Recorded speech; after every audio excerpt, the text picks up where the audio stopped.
Enquanto Dilma criou o Pronatec, o maior programa de ensino técnico da nossa história, com 8 milhões de matrículas, o programa que Aécio fez em Minas para os jovens mal chegou a 1% das cidades mineiras. O Aécio nunca tinha participado de um debate de TV na vida dele. Todas as eleições que ele disputou em Minas, ele ganhou no primeiro turno com uma margem folgada, então ele nunca tinha se dado esse trabalho.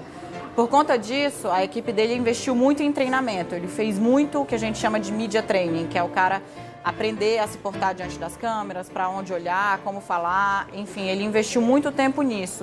Nós, profissionais da educação, não somos tratados como profissionais da educação. Quem mais desrespeita a gente é o atual governo.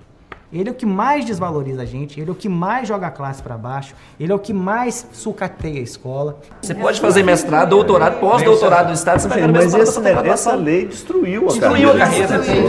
Congelou a carreira. Eu tenho aqui um contra-cheque meu aqui, ó. Nem assim deu o piso. Que é o suicídio aí. Não quer receber o suicídio, não. Você tá brincando que isso aqui é o líquido que você recebe. Sem o líquido. É o líquido. Isso aí porque veio R$60 no mês passado, então... Não, mas você não recebe só isso. É sempre isso, esse é o meu salário. Esse é o meu salário como professor e eu tenho pós-graduação. 1.014. Esse é o meu salário com 28 anos, em processo de aposentadoria. Que é isso, Fábio? Sim. Aqui começa o nosso,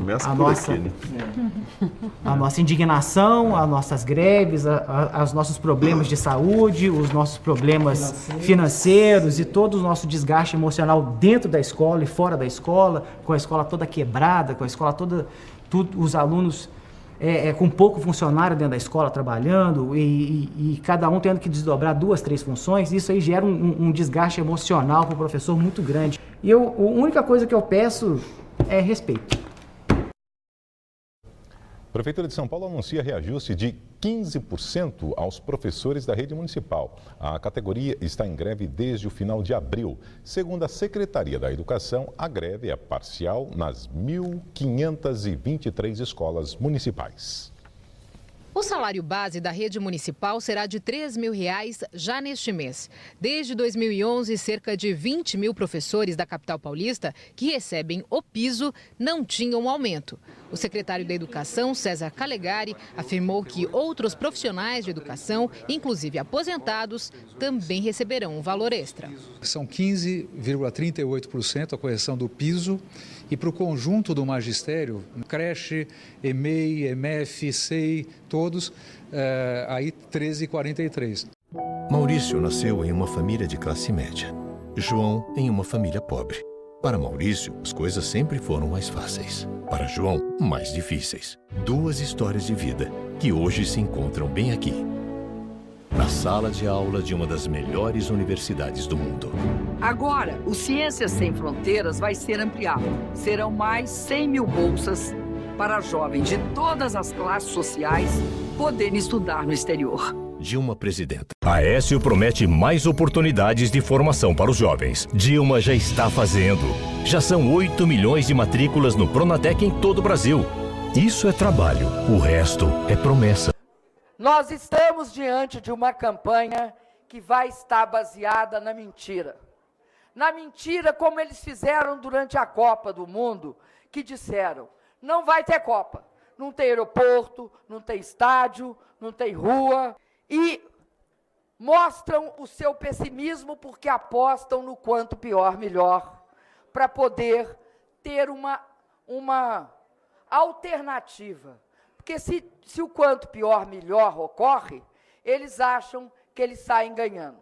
Recentemente disseram que nós não tínhamos um programa de cisternas, que a gente devia criar um programa de cisternas. Ora, a verdade é que nós entregamos 1 milhão de cisternas no semiárido nordestino. Com Dilma e Lula, o Brasil mudou. Antes, o salário mínimo era inferior a $63. Hoje, passa dos $326. As reservas internacionais saltaram de 37,8 bilhões para mais de 379 bilhões de dólares. A dívida externa caiu de 41% para 14% do PIB. As exportações saíram de 60,4 bilhões para mais de 242 bilhões de dólares. E os investimentos estrangeiros diretos chegaram aos 64 bilhões de dólares. Com Dilma e Lula, o Brasil mudou. A partir de 2008, o mundo entrou na pior crise de sua história. Empresas fecharam. empregos viraram pó. Até hoje, o mundo sente essas consequências. Mas o Brasil está passando pela crise, criando mais empregos, melhorando os salários e ampliando a infraestrutura do país. As mãos que souberam fazer de um limão uma limonada vão continuar a fazer as mudanças que o Brasil precisa. Dilma Presidenta. Antes éramos a 10ª economia do mundo, hoje somos a 7ª. Antes éramos devedores do FMI, hoje é o FMI quem deve ao Brasil. A indústria naval que estava falida, hoje é a 4ª maior indústria naval do mundo. Nossa capacidade de geração de energia saltou dos 82 mil megawatts para mais de 129 mil megawatts. E a inflação permanece dentro da meta há 10 anos consecutivos.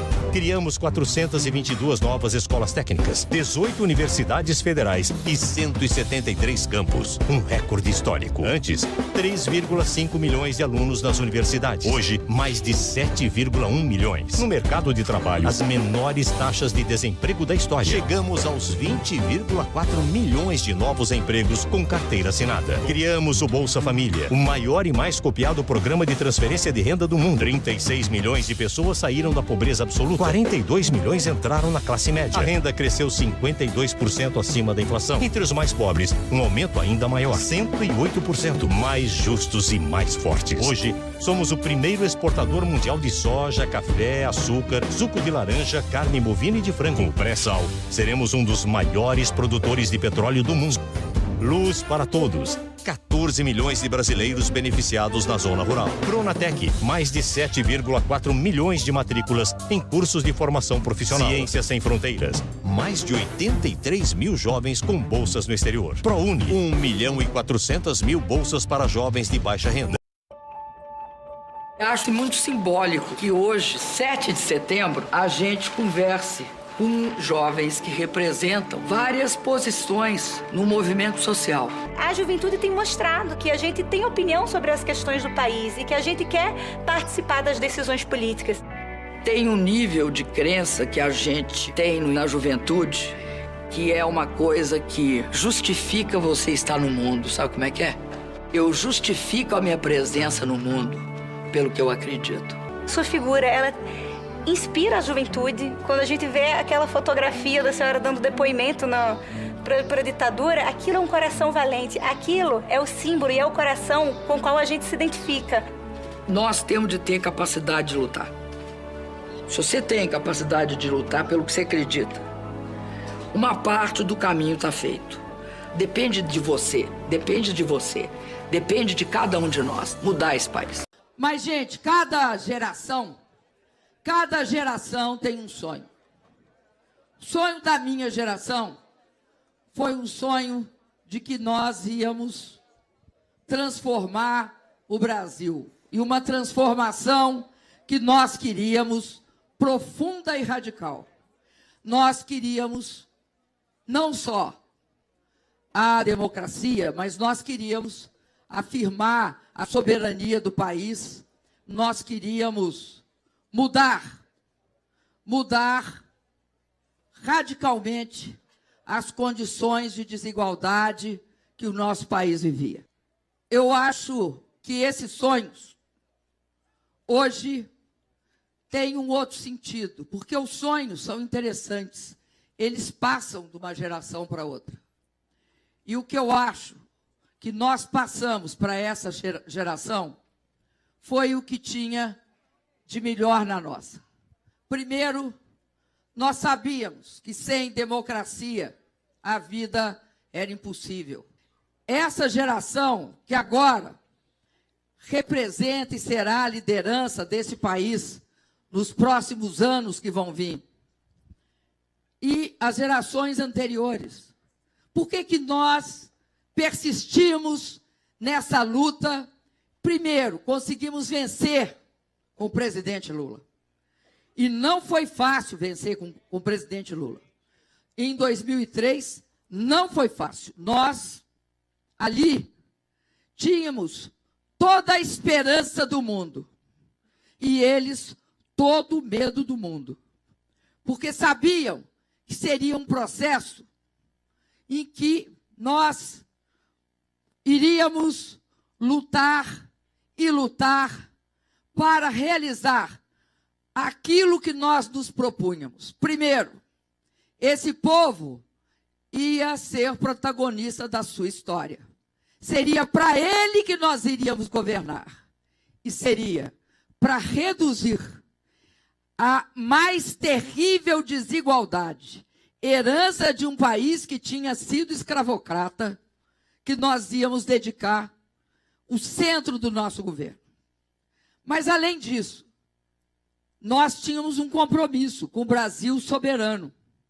Um Brasil que não se curvasse ao Fundo Monetário Internacional, que não devia se curvar ao Fundo Monetário Internacional, que não podia se curvar, que tinha de afirmar sua soberania. Então, vamos lembrar alguns fatos.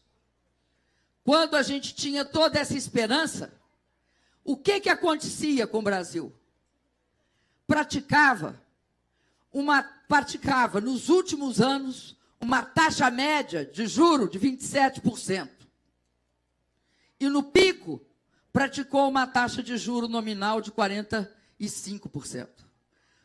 Obviamente que a taxa de juro era menor, porque enfrentava-se uma das maiores inflações que nós assistimos nesse século XXI, 2000 e 2001. Além disso, nós tínhamos um país completamente endividado. Entre o que nós devíamos para o Fundo Monetário e que nós tínhamos de reserva, sobrava muito pouco. Por isso é que se diz que o Brasil quebrou 3 vezes naquela época. 3 vezes. Então, a esperança venceu o medo. A esperança venceu o medo porque nós, com muito esforço, porque não tenham dúvida, foi muito esforço. O governo ralou muito para poder sair da situação em que nós nos encontrávamos. Nós conseguimos, e aí, a partir do segundo governo Lula, nós fizemos um grande processo de investimento. Ele começou no primeiro, mas acelerou mesmo no segundo governo do presidente Lula. Foi o ProUni, aqui está, inclusive, o nosso companheiro, Fernando Haddad, que esteve presente em todos esses momentos quando se trata da questão da educação. Nós fizemos várias coisas. Enfrentamos a segunda eleição do presidente para dar continuidade ao programa que nós tínhamos começado. Esse programa passava por tirar milhões de brasileiros da pobreza, valorizar o salário mínimo, garantir que as pessoas tivessem acesso ao crédito, aumentar o emprego e garantir para esse país uma política social que resultasse na mudança da distribuição de renda desse país. Ninguém, rigorosamente falando, perdeu. Todos ganharam, exceto por uma observação fundamental: os mais pobres ganharam mais.